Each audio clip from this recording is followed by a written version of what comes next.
Welcome to our ASF Connect program today. A very exciting program ahead. We have a US midterm election preview with some wonderful distinguished alumni of the Young Leaders Conference of the American Swiss Foundation. I'm especially delighted to welcome friends from Switzerland who are, of course, following this with almost as much interest as the people who are voting in the United States. And as you know, during these midterm elections, all 435 seats in the United States House of Representatives are up for re-election. Also up for re-election are 1/3 of the Senate seats, that is 33 or 34. And in addition, 36 governors are up for election during the midterm elections. Many states also elect officers to their state legislatures. There are municipal level elections for mayor and county executive and other local public offices. And some of us even vote about things like the Swiss on the ballot, citizen initiatives, school budgets, school boards. So it's an amazing time of elections in this country. And we are more than delighted to welcome 4 very distinguished speakers. Our moderator, Bob Giuffra, who, in addition to serving as chair of our foundation, is co-chair of Sullivan and Cromwell, the prominent US law firm, and he is widely recognized as one of the leading lawyers in the United States. And without much further ado, I'd like to hand the word to Bob Giuffra, who will moderate the conversation with Nick Johnston, Deroy Murdock, and Manu Raju. Bob, thanks so much for being here. Thank you so much, Patricia, and it's a real pleasure to be here. You know, for Americans, we have our elections every 2 years, and it's sort of our World Cup. I guess the presidential election is the Olympics, and that's coming in 2024. You know, over the last 10 or 15 years, or maybe longer, 30 years, our politics have obviously become increasingly like a blood sport, increasingly contentious. And I think the level of vitriol has probably increased to probably among the highest levels, although I think it'll probably be even worse in 2024. Right now, the political situation is such that the economy in the US is not doing well as the global economy. And President Biden's approval rating is dropping. The Fed is increasing interest rates.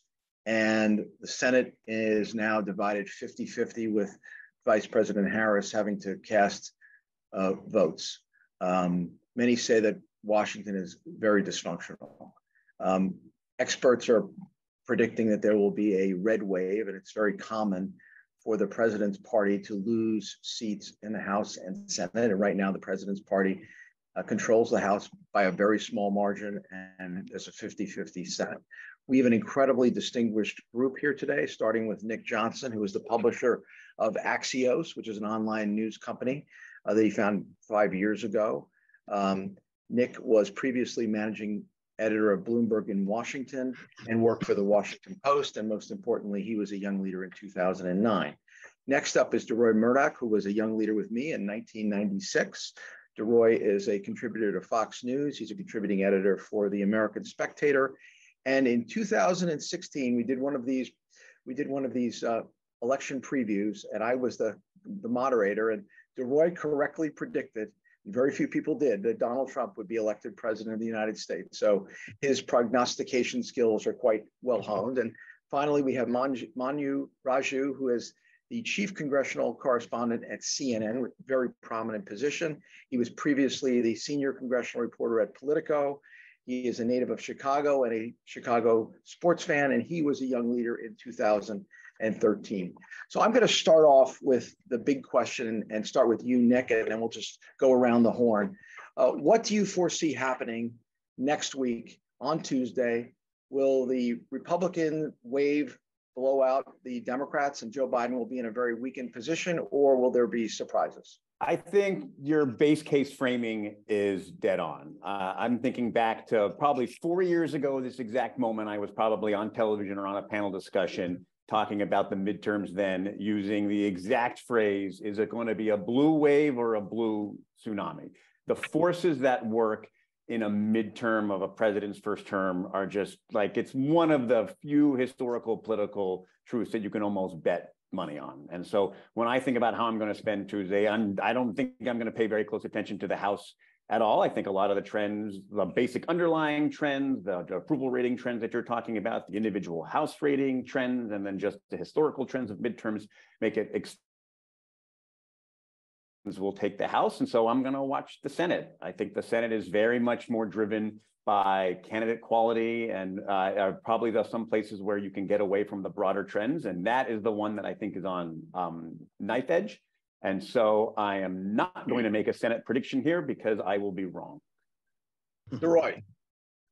I agree with a lot of what Nick said. You know, we have the historical trends working in the GOP's favor, and also in almost every single poll that's come out in the last probably 10 days to 2 weeks, the GOP has been gaining support.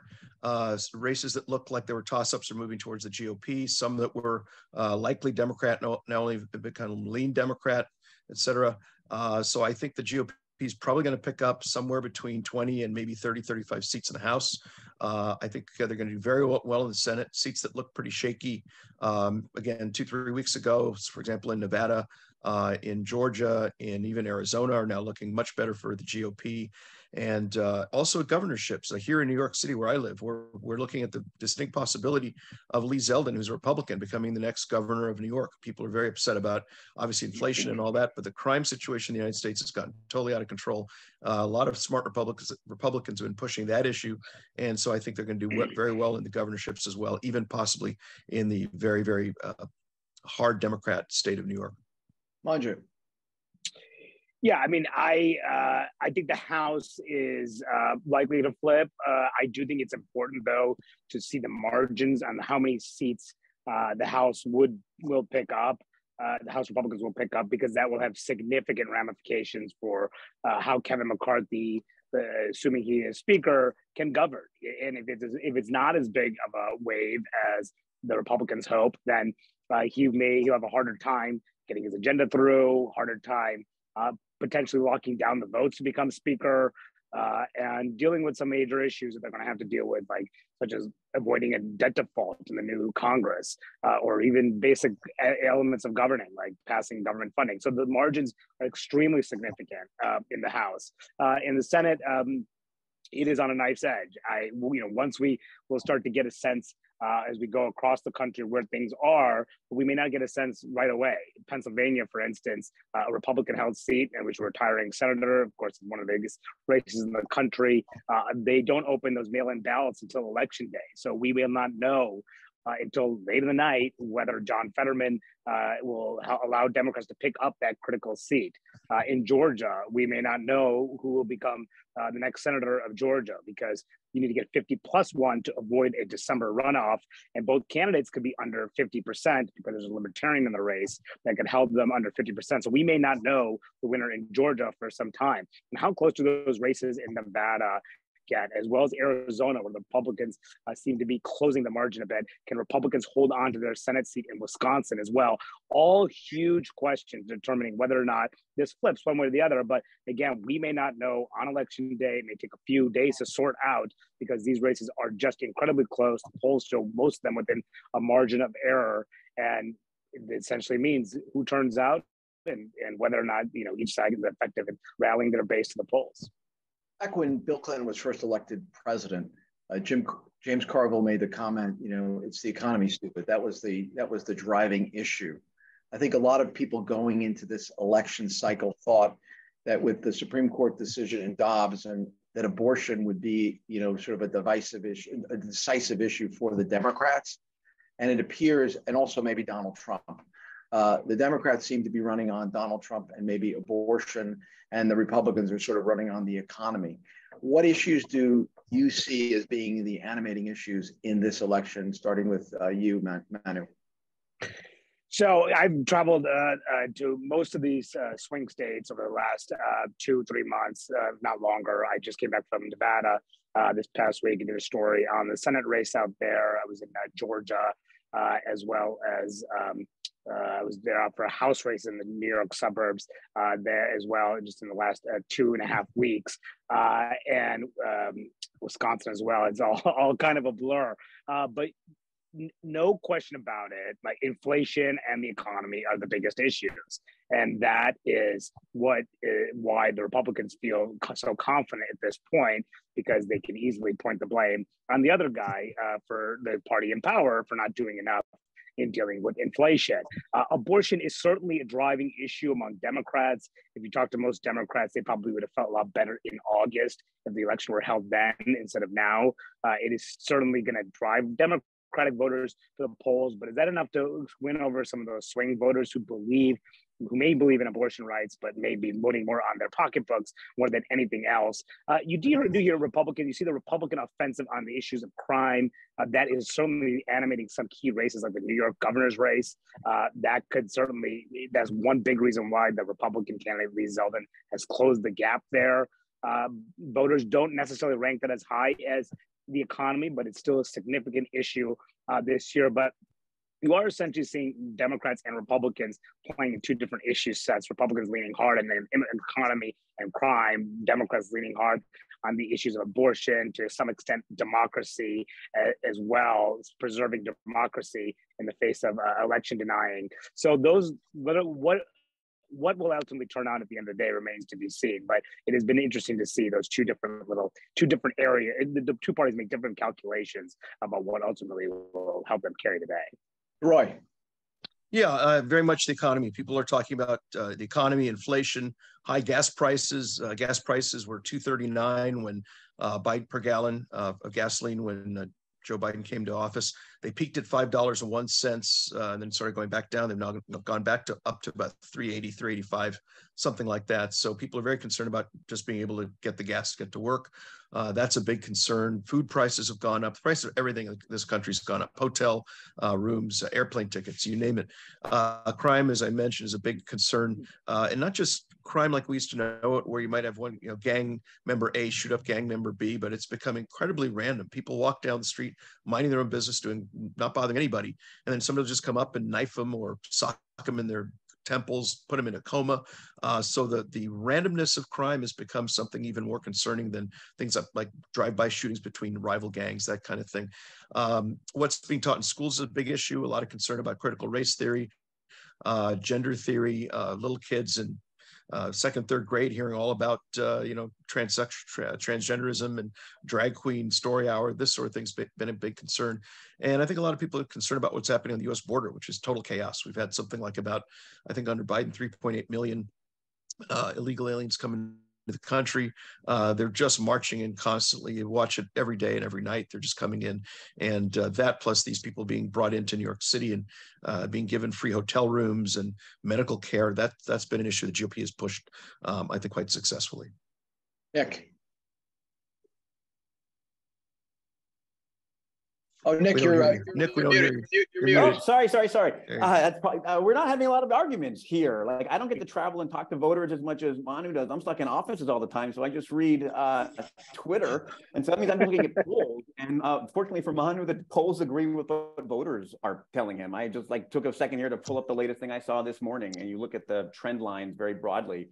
It's inflation and the economy are the ones that are moving up, and it's abortion and social issues similar to that moving down. And so I think it speaks again to what we said at the top of the conversation, is that there are very fundamental underlying trends which benefit the party out of power during midterms, and that's Republicans. And then there are other trends politically that are benefiting Republicans as well. So they certainly have the wind at their back. And so very similar to how we talked about it 4 years ago when I was hedging between, is it a blue wave or a blue tsunami? It's the same way I'm generally thinking of it here, is that, okay, it's going to be a good night for Republicans. It's very likely going to be a good night for them on the House. And will these tailwinds push them over the hill in the Senate as well? President Trump, former President Trump, has loomed large over this midterm election. He played a critical role in selecting Herschel Walker in Georgia, Dr. Oz in Pennsylvania, and he certainly has put a lot of chips out on the table. It was announced, at least I saw a news report from the New York Times this morning, that he's planning to announce a third presidential campaign in the next week or two. Running down in Florida is Governor Ron DeSantis, who is, based on the polls, is looking to be winning by 10% or more and may have the biggest victory in Florida. Recent history by any candidate for governor in Florida had previously been viewed as a swing state, and now it seems to be trending red. Went from less than we had a 300,000 voter registration advantage for the Democrats. Now it's 300,000 voter registration advantage for the Republicans. And I bet Lee Zeldin up in New York wishes some of those people who moved from New York down to Florida were still in New York. No doubt. Now, DeSantis is on the ballot. Trump's not on the ballot. What impact do you think that Tuesday's results will have on who is on the upcoming presidential battle in the Republican Party over who gets to be the candidate in 2024? We'll start with you, Nick. Yeah, well, first I have to correct the record to say that the Trump announcement scoop was by Jonathan Swan of Axios, and it was followed by the New York Times. So I got to give my colleague a hat tip on that. Good work. Good work, Jonathan. I'm not so sure it was much of a secret.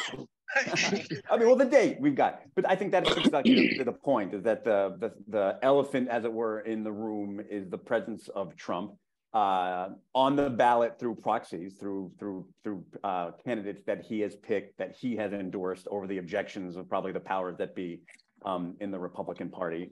And how that will play out is if Herschel Walker loses a squeaker in Georgia, are people going to mouth off and say, well, you know, maybe Donald Trump shouldn't have pushed, maybe we should have pushed a stronger candidate in there. Now, however, if Herschel Walker wins a speaker, I can name one person who is going to take credit for that victory. And so I think immediately, and then former President Trump's decision to likely announce his candidacy less than a week after the midterms, I think shows exactly how he plans to possibly capitalize on that, declare victory if it is a great night, if it is a red tsunami for Republicans on Tuesday. You can be certain that on Monday, there'll be someone down in Florida taking credit for that, and it probably won't be Ron DeSantis.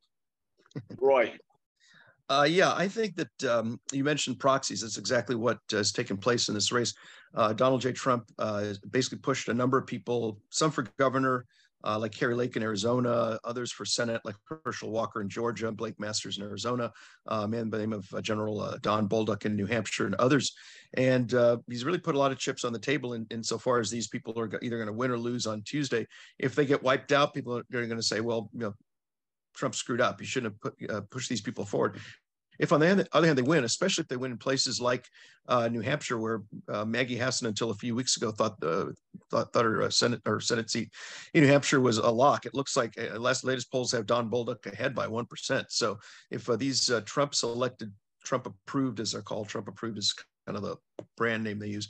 If they end up winning, Trump easily can come out on Wednesday, Thursday of next week and say, "You're welcome."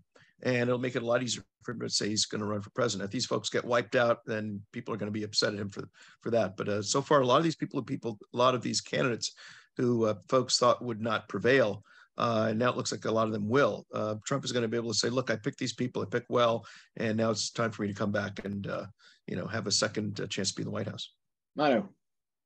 So a couple of things. One, there's been no doubt about what Donald Trump's impact has been on this campaign season. I mean, you mentioned some of those candidates who probably have no business of winning a primary. If you look at what happened in Ohio, J.D. Vance was all the way at the bottom of the pack in the Republican primary. He was up against much better funded candidates within that crowded Republican primary. Late Trump gives him the late endorsement, which helped propel him to get the nomination. Now, the reason why that is so significant at this point is because J.D. Vance has struggled to raise money for a lot of the campaign season, and Mitch McConnell's super PAC had to come in and spend roughly $30 million to help prop up J.D. Vance. And that could be successful by the end of the day, given how the state has leaned conservative. Now, let's say another candidate had won in Ohio, Jane Timken. She would have been much better funded, perhaps would have been ahead of Tim Ryan, the Democrat, in that race, and maybe Mitch McConnell's super PAC wouldn't have had to spend as much money. All those decisions have an impact across the map. Right now in Arizona, Mitch McConnell's super PAC is not involved in Arizona because there's a debate within the party over resource allocation. Donald Trump, Peter Thiel, who is a Republican donor, has an outside group, as the one that is spending money to try to help Blake Masters in Arizona. Mitch McConnell's super PAC has stayed away from that, in part because of that issue about resources. They are spending an insane amount of money, like hundreds of millions of dollars, but they don't have an infinite amount of money.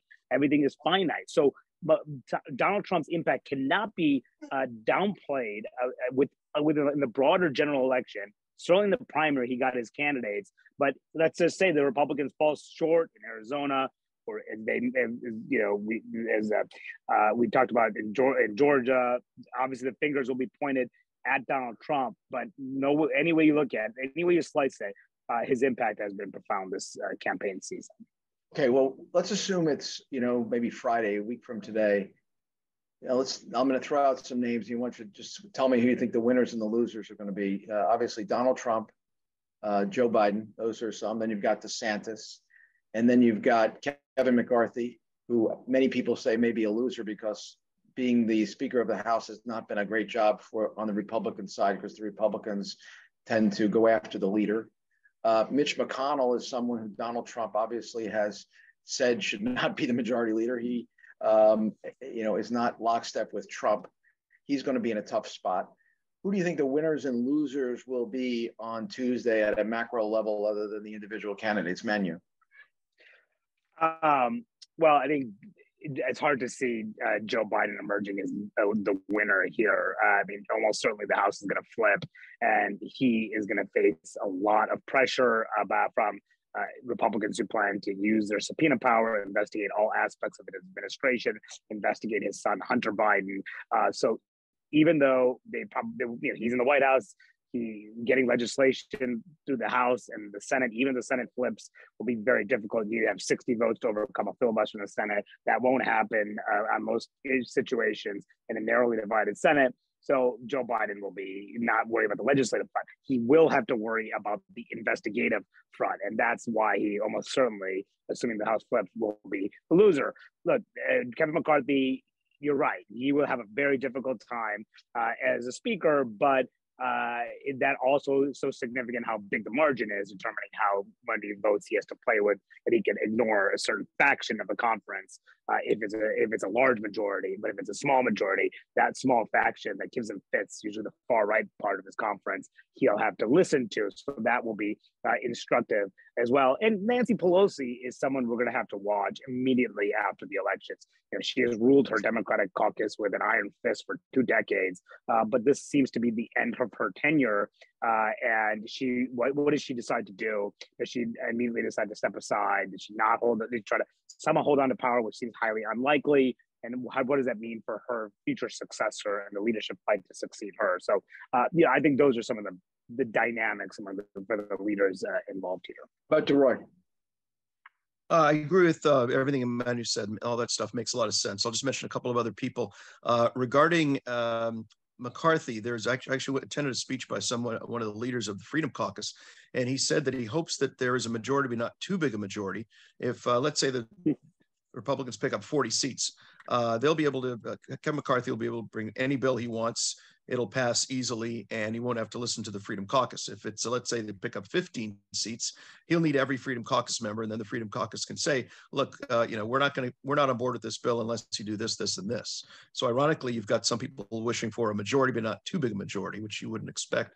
And then on the other side, Mitch McConnell in the Senate, he is a very, very weak majority leader. I think he's excellent on judges. He's terrible on everything else. The man can't trade horses. A lot of this gets in a lot of deep detail for which we probably don't have time now. But I'd very much like to see him challenge and get somebody in there with a much more of a fighting attitude, and somebody who doesn't just fold it, you know, like a card table at the earliest opportunity. So I'm hoping that McConnell is in a situation where we have enough new Republicans to come in, somebody challenge him and knock him out as majority leader. Nick. Once again, this is a really good panel. We're all equally smart. I would just want to zero in on the worst job in Washington, which is Republican House Speaker. The last one of those guys got run out of town. And I think specifically to Deroy's point, if this is a tight margin, Kevin McCarthy will rue the day he is elected House Speaker, because it is it's a rowdy bunch to wrangle on the floor of the House. And I think adjacent to that will be headaches for Mitch McConnell, because the Republicans in the Senate will have different priorities than Republicans in the House. I think one of the things that jumps up most strongly is like how some members of the House and their position on Ukraine and further aid to Ukraine, and the very strong position held by McConnell and more establishment Republicans in the Senate. That will be a very quick headache. And I feel like there's going to be a lot, I think to Manu's point, when the debt limit negotiations, spending negotiations come up, those are very dicey times in Washington. And I remember, in my youth covering John Boehner on the edge of his seat, trying to keep the government open. And he had a rough go of it. And I don't think Kevin McCarthy will have a very rough go of it either. He ends up being the dog that catches the car this time around. I think when you look back over the last 2 years, Joe Biden has been successful in confirming judges. He's gotten some signature legislation through related to the environment, and also obviously some spending bills related to COVID. And he's accomplished some things. Do you all think that as a result, and he's obviously gotten a fairly, U.S. consensus on the Ukraine, do you all think that after Tuesday, I guess there'll be a rush to confirm judges if the Democrats lose the Senate between now and the end of the year, but starting January 1, do you think that the U.S. political system, which has sort of been, we haven't had, debt fights and things like that. Do you think that it's likely that, particularly with the presidential election coming in 2024, that anything will be accomplished in Washington, or it will just be posturing on Capitol Hill, trying to set up the 2024 election? Why don't I start with you, Nick? Yeah, I'll make a very bold prediction and say it's certainly not about to get more productive. At the absolute least. Or let me add another. Republicans may well with our base case scenario of Republicans taking the House, well, that will just essentially stop everything. And so I think we'll be counting the votes on the floor of the House for keeping the government open, for raising the debt ceiling, for additional support to states on COVID if that is required, and certainly for aid for Ukraine. There are, if I wanted to take some far outlying things, like probably the two places where there is at least some cross the aisle agreement is everyone hates big tech companies. So I wouldn't rule out maybe something on that, but probably not very large. And then a new product we just launched, if I can go into marketer, we started a subscription product on healthcare, Axios Pro. And if you'd like to sign up, email me, nick@axios.com. But one of the things that we kicked off for this week is looking at where the parties are in agreement on going after costs. And people hate pharmacy benefit managers and hospitals. And they're looking for changes in Medicare. And so could you see a beam of light in healthcare or in tech? Nothing's impossible, but I wouldn't keep my hopes up on any movement. Okay, Deroy, what do you expect in the next 2 years other than a lot of fighting? I expect a lot of fighting. Look, everyone will want the British system, maybe, but they fight a lot there too. They do. Well, I think so much of it is that the waters are just full of piranhas, if you will. The Republicans in the Senate, probably in the House too, if they take both houses, are going to spend a lot of time investigating Hunter Biden, investigating whether Joe Biden benefited from Hunter Biden's, let's just call them colorful business deals. So you've got that on the one hand, which doesn't really sort of warm up the atmosphere for bipartisan action. And at the same time, you've got Biden consistently gave a second speech a couple of days ago about how Republicans are trying to just destroy democracy. This is the reincarnation of fascism. These are horrible people who are racist, sexist, homophobes, et cetera. So this kind of rhetoric that we hear somewhat from both sides, but a lot from coming out of Biden, who's supposed to be the great uniter, he's been extremely divisive.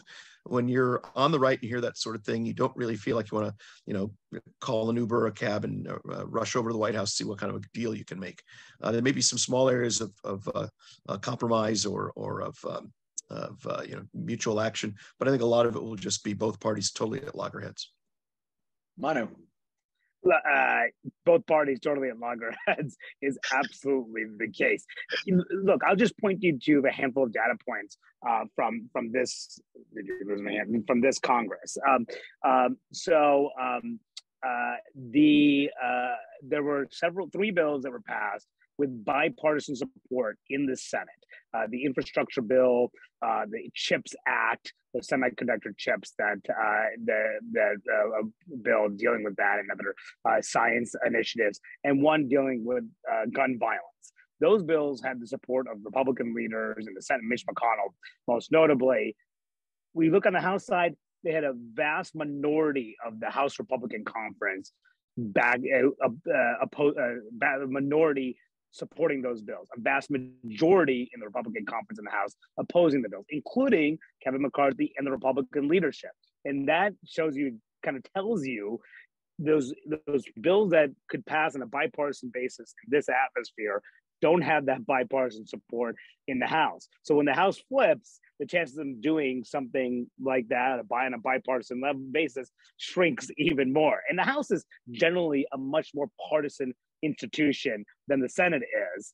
And the Senate, because of its rules, requires some efforts of bipartisanship in order to get bills through. The House is a majoritarian institution where the majority typically runs roughshod over the minority, which we can expect. So that is the way things will go down. Now, when it does come time to fund the government, that they have to pass to avoid a shutdown, or to raise the debt ceiling, that they have to pass to avoid a debt default, that could presumably spark some negotiation about how to deal with that, and maybe they can agree, may find some agreement. But the two sides have been on such different planets on how to deal with raising the debt limit and whether cuts should be involved with it. Nick mentioned the Boehner years; those were such knockdown, drag out fights over fiscal issues, time and time again, and they really didn't accomplish what they set out to do in the beginning of the fight. There was some legislation passed to cut spending, the so-called sequester that led to across-the-board spending, but they've spent the last decade or so trying to reverse the sequester in Congress. So there's, there are maybe efforts to try to get some bipartisan deals when they absolutely have to, but it's going to be hard. You know, one of the things that I think is really clear about U.S. politics, we tend to throw people in and throw people, we're constantly switching. So back in just 2 years ago, the Democrats, won the presidency, won the House, won the Senate. Now we're going into a period probably of economic decline. But I think it would be a mistake for anyone to assume the Democrats are out looking at 2024. Now they have a problem in that I believe there's the number of Senate seats on the Democratic side is way more than the Republican seats. But I do believe that what's going on with the economy, where interest rates are being raised and we're probably in a recession of one sort or another, you still have, 2 years until the election, and then they can just sort of drop the interest rates down, and then the economy could get booming. And it sort of could be what happened even going back to like 1982 when the economy was down and then Reagan was in trouble. And then he won an overwhelming victory in 1984. The question, though, is, the Democrats have a candidate for president who would be like 82 years old at the next election. They have a vice president who is not particularly popular, as best I can tell. And, who do the Democrats, do you folks all think that Joe Biden is basically put out to pasture after the midterms elections, and then there's a fight with, Gavin Newsom and other newer Democratic leaders to try to get the leadership position in the party and set themselves up for 2024? Or you think we just sort of have, and then on the Republican side, you've got DeSantis, who obviously is a comer, or are we looking at a race in 2024, which is a replay of the 2000 election between, a 78-year-old Donald Trump and an, I guess, 82-year-old Joe Biden? So, Manu, I think you may be up next. Well, you look at polls 2 years out before an election day, and they tend to be wrong, as do prognostications. But I'll try anyways. So when we look back at this 2 years later, you can all laugh at me. No, look, I think on the Democratic side, obviously the first big decision is going to be what Joe Biden does. He said that he would take the holidays to run. I talk to Democrats, they do tend to believe he's going to run again. Now, does that mean it's going to happen? We don't know. What is his wife? What does Jill Biden say about this? Does she want him to run? That's going to be a big. 82 is pretty old to be president. No question about it. The oldest ever. So that's going to be a big question for him. And, if he does run, he would be obviously the strong front runner to get the nomination. Will he get challenged? Maybe, but I think there'll be fewer challenges. Now, if he doesn't run, it's going to be a free-for-all. You mentioned Gavin Newsom. There may be some other governors who decide to do it, some senators. It will be, everybody and their mother will decide to run for president, and it will be, who knows how that ultimately shakes out. It will be a mess. And that's the Republican side is going to be a mess too. Even if Donald Trump runs, which it looks like he will, there will be a lot of people who are running. And DeSantis will try to bill himself as someone who embraces the same policies as Trump, but is not as controversial as the former president. In personal, is not as polarizing. Perhaps, people may quibble with that. DeSantis has a lot of critics, particularly on the left. But nevertheless, like that, that will be the debate. Not just him. What will Tom Cotton appears to be making moves, the senator from Arkansas, Tim Scott, the South Carolina Republican. Will they decide to do it in any event? Will other governors decide to do it, like Governor Sununu from New Hampshire, who is trying to establish some of the more moderate lane? And will Donald Trump still, he'll be the prohibitive favorite, but will that be the case in 2 years? I think it's just, it's still too early to say. We don't know how these investigations that he's facing, which are incredibly serious, how they play out. What maybe it'll help him with his base, but maybe it'll hurt him to the fact that it forces him to not carry through the presidential run. So, I mean, those are all just some major questions about how this will play out, which makes it really hard to venture a guess. How about you, Deroy? I think that if Donald J. Trump runs, he will clear the field. I mean, the man's a giant killer. We saw him knock out 15 different people, including sitting governors and sitting senators back in 2016. Yeah, he's controversial, but I think there's tremendous affection for him in the base of the party. And you're right, some of these investigations, he could be in legal trouble, and that may completely scuttle him. But I think there's a real craving for him to get back in, and I think, frankly, sort of a sense of vengeance, sort of, put him back in, just sort of stick it to the left and have them, kind of burst into tears if he's reelected. I think there's a strong desire for that. So I think if he gets in, I think he gets the nomination. On the Democrat side, if Biden wants to run, it's very hard to tell him to stop. I mean, if he wants to run, how are they going to stop him? So if he decides he wants to run again, then someone will have to challenge him from the outside, sort of like Gerald Ford, or rather Ronald Reagan challenged Gerald Ford, or Ted Kennedy challenged Jimmy Carter as sitting presidents. Both Ford and Carter prevailed in those cases, by the way.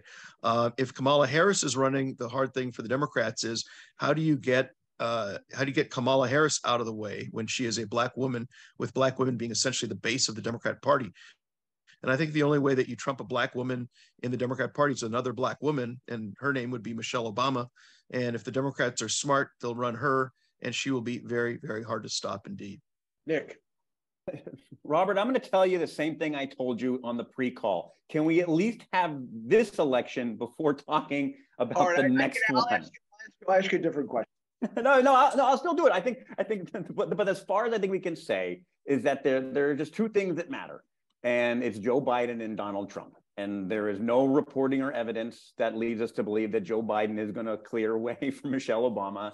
And the reporting as of today, scooped by Axios' Jonathan Swan, is that Donald Trump is going to announce his candidacy next Monday. And so if I were to prognosticate as best we can, which is that we can't this early, is that it's going to be Joe Biden and Donald Trump running for president, and they would be the prohibitive favorites for each of their party's nominees.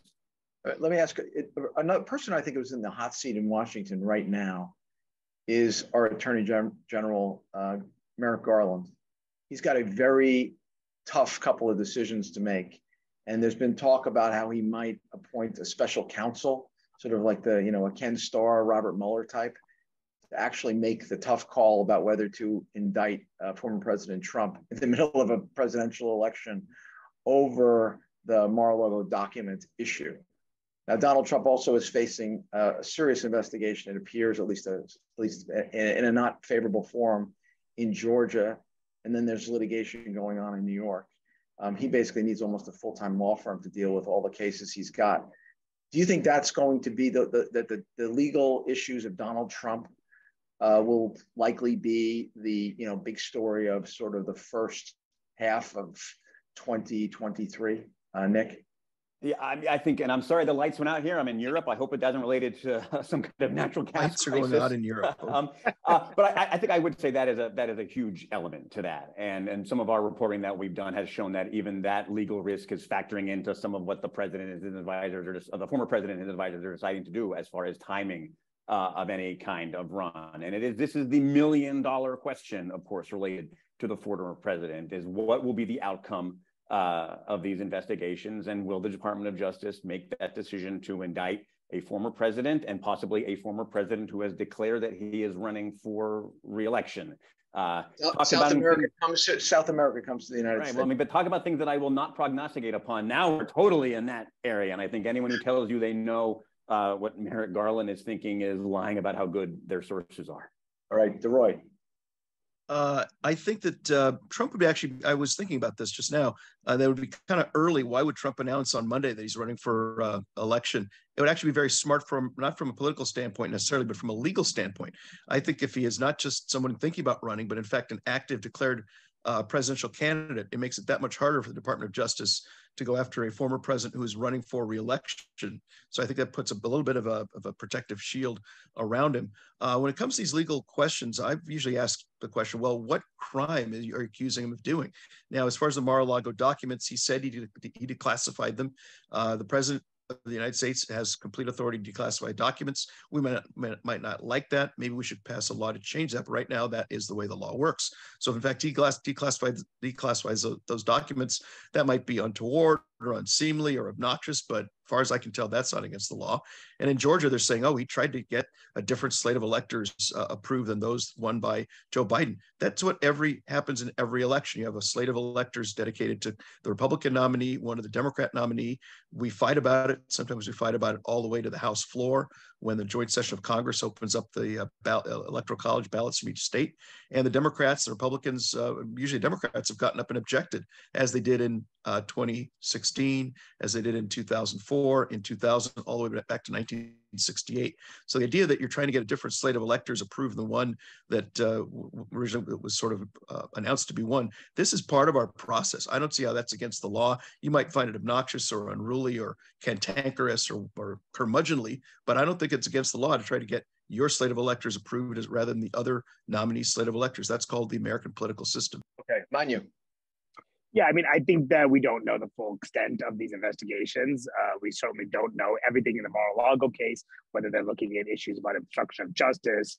If the president did declassify it, they have not made that argument in court yet. So it's more focused on responding to a subpoena, is my sense of it. Yeah, I mean, I think those are questions. And in the Georgia case, it's unclear exactly what they are. I mean, it looks like Rudy Giuliani is in hot water in that investigation. Does that extend to Donald Trump's effort to overturn the election? There's a separate DOJ investigation into January 6th in which Donald Trump could have some legal exposure, and how significant will that be? That's still a big question. And New York, that is a civil case, but they did refer his business and his activities to both for criminal prosecution in New York and also in the federal level. So there are still questions that are looming. How much, Trump is still going to run. He's still going to call it a witch hunt. He's still going to paint himself as the victim.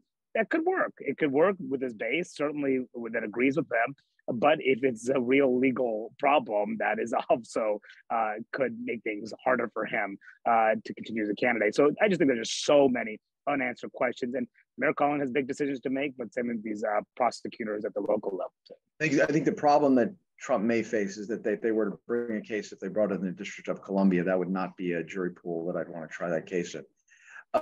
Last question, and I think we're running out of time. This has been fabulous. The president recently gave a speech about democracy being at risk in America. Go back to Richard Nixon in 1960. He conceded a very close election to John Kennedy. Al Gore conceded a very close election to George W. Bush.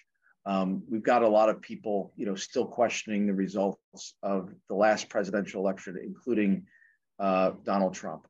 I have to say, it used to be in the United States, people didn't really question the way the elections were being decided. But on the other hand, we've also in the old days everyone voted on election day, and now you have mail-in ballots and the like, and that's raised questions. Although I did vote early in New York, and I kind of like being able to do it.